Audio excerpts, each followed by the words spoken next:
driving the 2014 Mazda 3, a car that was 35 years in the making. The year is 1977, and this is where the Mazda 3 started, with the GLC, which stood for Great Little Car. Great's relative, but it was definitely little in a car. You have to remember, in 1977, men got perms and wore polyester pants. The Corvette in 1977 had 180 horsepower. That's less than the new Mazda 3. You know, even though it doesn't have much power, the GLC is incredibly lightweight and surprisingly nimble. It literally has the bones of an RX-7. This is what the RX-7 was built on. And so you can really kind of feel that as you throw it into a corner. As long as you're going downhill, you can feel the nimbleness and the balance in this car that you really wouldn't expect from looking at it. I think that was the key to why this car was such a huge hit. Besides being fuel efficient, reliable, spacious for its size, and flexible, it was surprisingly fun to drive. By the 80s, of course, the GLC went front-wheel drive. Then a couple years later, we went ahead and changed the name to 323. So Mazda decided they wanted to build a version to compete in European Group A rallying. And to do that, they had to build a homologation car to qualify it as a production car. That's what this is, a 323 GTX. Turbocharged, intercooled 1.6-liter twin-cam engine, four-wheel drive with a lockable center diff for when you get on snow or loose gravel, and a suspension that could handle at least a couple of jumps. It was a really brilliant car, about 15 years ahead of its time. By the late 90s, we changed the name again. This time we're calling it the Protege. And the Protege was really built on the same fundamental architecture and philosophy as the 323 had been. Independent struts all around, a nice rigid chassis, and a really surprisingly nimble handling balance.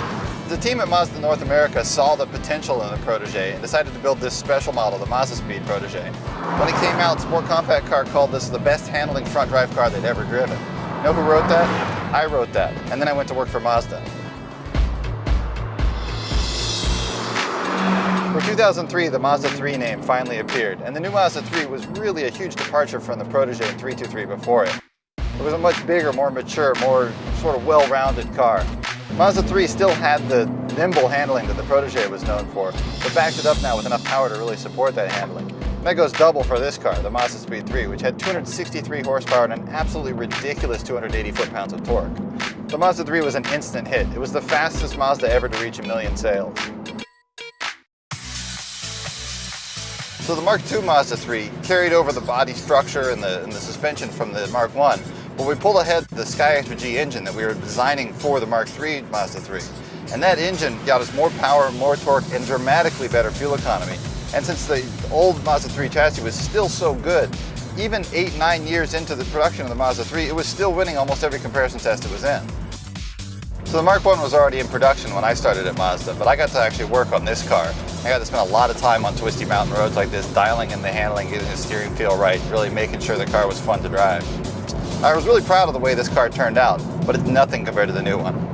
We really have always made Mazda 3s handle brilliantly. They're really nimble, really well balanced, really fun to drive. But our big focus was to keep that strength, but improve the everyday drivability and make it so that even in your commute to work, you can feel this directness and this linearity and this real intuitive driving response. And at the same time, when you do find yourself on a fun road like this, the kind of road that we really tuned the car for, you can just have a blast with the car. While I was doing the chassis development on this car and the steering and handling, I was also working on our new infotainment system. I really understand how important it is to have your vision and your focus outside of the car. So we put the screen really high on the dash, directly in your field of view. We put the commander down here so you can anchor your elbow and operate the commander. You can operate it by feel with tactile feedback, so you don't have to look at the screen. And we put a heads-up display directly in front of the driver. Your speed, your next turn on your navigation will pop up where you can see it without taking your eyes off the road.